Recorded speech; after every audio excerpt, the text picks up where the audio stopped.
The Clásico is here. Hansi Flick and FC Barcelona are going all in with a daring new pressing plan ahead of the massive showdown against Real Madrid. According to reports from El País, Flick and Marcus Sorg have been drilling the players with 3 special high-pressing patterns, all designed to suffocate Real Madrid and win the ball back fast.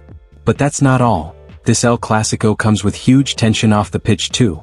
From the controversial referee César Soto Grado to Laporta's bold words about Real Madrid TV, everything is heating up ahead of the battle at the Santiago Bernabéu. And there's history on the line. If Flick wins tonight, he'll equal Pep Guardiola's legendary record of 5 straight El Clásico victories.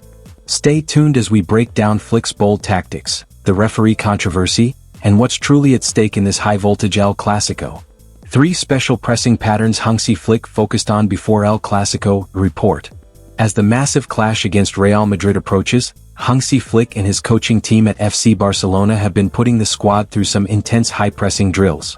According to reports from El País, in the final training session before traveling to Madrid, Flick, along with his assistant Marcus Sorg, made clear changes in roles.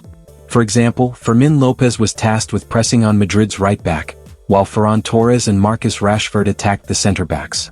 On the left side, Lamine Yamal was assigned to press Álvaro Carreras. The rhythm of training shows that Barça are not entering this fixture merely to defend, they are going to impose themselves.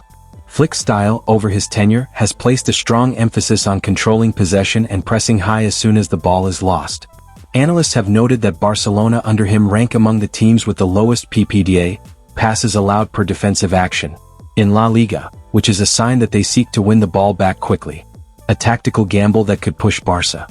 Despite some concerns around injuries and defensive stability, Barcelona's training behaviors suggest they believe they have the edge. Marcus Sorg has openly said, "It's an honor to be on the bench. When Hansi isn't there, you can feel his absence. He's the most important part of the team." That shows how, even with Flick suspended from the touchline, the message of unity and continuity is loud. The pressing plan is especially bold. It is designed to create disruption, force Madrid into mistakes, and allow Barça to exploit vulnerable areas. Sorg's words underline it: "We have to do our things well, press high, and keep our defensive line up.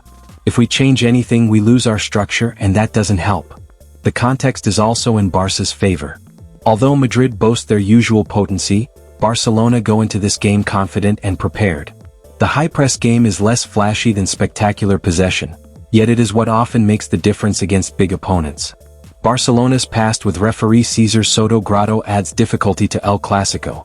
César Soto Grado is set to officiate today's highly anticipated El Clásico between Real Madrid and Barcelona. However, his previous decisions have sparked significant controversy, particularly concerning Barcelona, reports Mundo Deportivo. Notably, during a La Liga match on April 22, 2024, Soto Grado disallowed a goal by Lamine Yamal, citing a lack of evidence that the ball had crossed the line, a decision that has been widely discussed and criticized. In addition to this incident, Soto Grado's officiating in other matches involving Barcelona has raised eyebrows. Beginning in 2020. In October 2020, during a match against Getafe, he awarded a controversial penalty to Getafe's Jamie Mata after a challenge by Frenkie de Jong on Jean Dacanem. Many felt the decision was harsh and detrimental to Barcelona's chances. Furthermore, Soto Grado's handling of physical play has been questioned. In the same Getafe match, he allowed what many perceived as excessive rough play, including a tackle on Lionel Messi that involved a kick, a push, and an elbow to the face. Despite being in close proximity, Soto Grado issued only a yellow card to Sergi Roberto, leaving Messi's assailant unpunished. Barcelona's record under Soto Grado. Barcelona's record with Soto Grado as the referee has been less than favorable.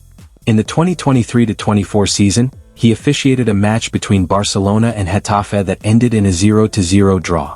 During this game, Soto Grado allowed what many considered off-the-ball fouls and obstructions by Getafe players, which went unpunished, leading to several Barcelona players sustaining injuries. In August 2023, Soto Grado did not award a penalty to Barcelona after a non-existent handball on Gavi. Barcelona president Joan Laporta has stirred the atmosphere ahead of today's El Clásico with strong comments aimed at Real Madrid TV. Speaking at a supporters event, Laporta accused Real Madrid of trying to influence referees through their club media channel. He argued that their continuous criticism and commentary about refereeing decisions were creating an unfair and biased environment before the match. Laporta said this approach was not the right way to compete, emphasizing that Barcelona would not play the victim and would instead focus on winning through football. He made it clear that Barça aimed to fight on the pitch, not through outside pressure or media tactics.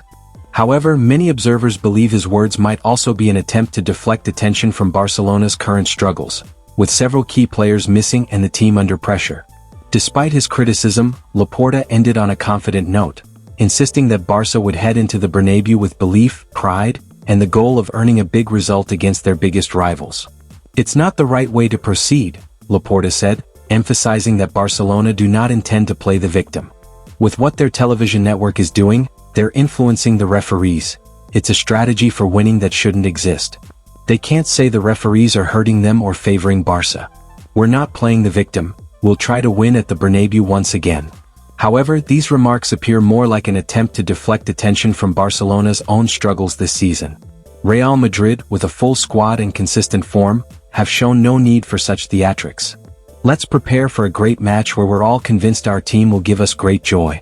Our opponent has created an atmosphere around the refereeing team that is out of place," he added. Madrid's advantage despite Barça absences.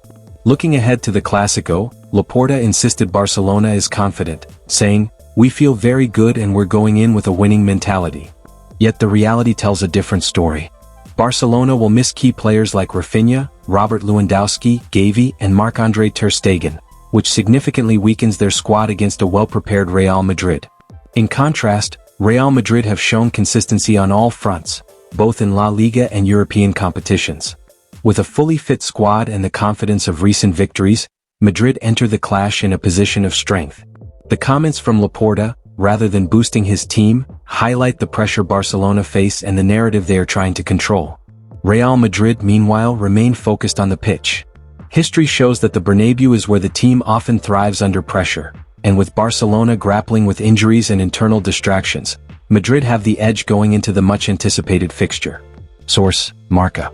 Hansi Flick could equal historic club record if Barcelona beat Real Madrid. Hansi Flick, despite being sidelined from the touchline in the El Clásico, is preparing to chase a historic mark. The Clásico always magnifies coaches' choices. If decisions get too bold, talk of coach attacks echoes around the stadium. Flick is reported to be building something special. In training, he has emphasized intense pressing drills to set the tone. While Xabi Alonso is making his El Clásico debut, Flick is no stranger to his high-octane contest, having won all 4 matches against Real Madrid last season, including 2 in La Liga, the Copa del Rey final and the Spanish Super Cup final. If Flick succeeds in defeating Real Madrid today, he will equal a landmark, 5 straight Clásico wins as Barça boss. The last person to do so? Pep Guardiola, who did so between 2008 and 2010. The Guardiola template, 5 straight wins. Here are the stats for Pep Guardiola's run of 5 consecutive wins over Real Madrid while managing FC Barcelona. December 2008, Barcelona 2-0 Real Madrid. May 2009, Real Madrid 2-6 Barcelona. November 2009, Barcelona 1-0 Real Madrid. April 2010, Real Madrid 0-2 Barcelona. November 2010, Barcelona 5-0 Real Madrid. During that span, the goal difference was 16 in Barcelona's favor while conceding only 2 goals. If Flick wins again today, he will match that 5-in-a-row record for Barcelona managers facing Real. In summary, Flick has a chance to walk in Guardiola's footsteps and claim his place in Barça history. With his disciplinary suspension, his influence will come via the game plan, the intensity, and the pressing drills we have heard about. It is a big moment. The statistics are clear and the target is visible. Barça are going into this El Clásico with belief, unity, and an aggressive plan to press high and dominate. Even without Hansi Flick on the touchline, his influence is all over this team, from their structure to their fearless mentality. But will Flick make history and match Guardiola's record? Or will Real Madrid's full-strength squad prove too strong at home? Let us know your prediction in the comments. Will Barça pull off another Bernabéu masterclass or will Madrid take revenge? Don't forget to like, subscribe, and hit the notification bell so you never miss the latest Barcelona news, tactics, and match reactions right here on the channel. Forca Barça.